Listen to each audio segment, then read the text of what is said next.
Hey friends, today we're creating a mouth-watering New York strip steak dinner sandwich. Let's go.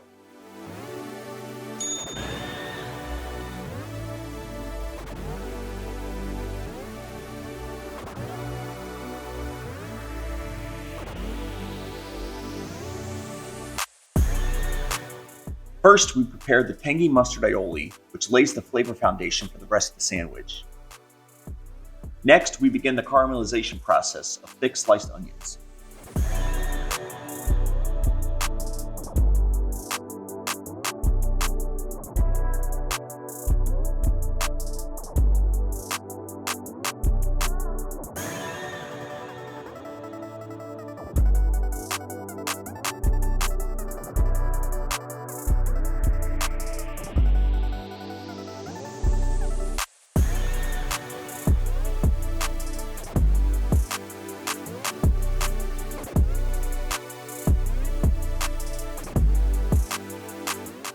This will take a bit of time, and while the onions cook, we'll prepare the rest of the meal.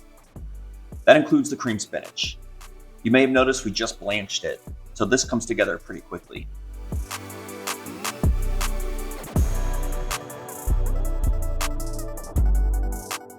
Now, for the star of the dish. A New York strip steak is seared to perfection on the cast iron skillet used to caramelize the onions. And finish with some nice aromatics. Once it's done, slice the steak, and now it's time for the fun part, assembly. A fresh ciabatta roll and a slice of Swiss cheese complete the steak dinner on a bun.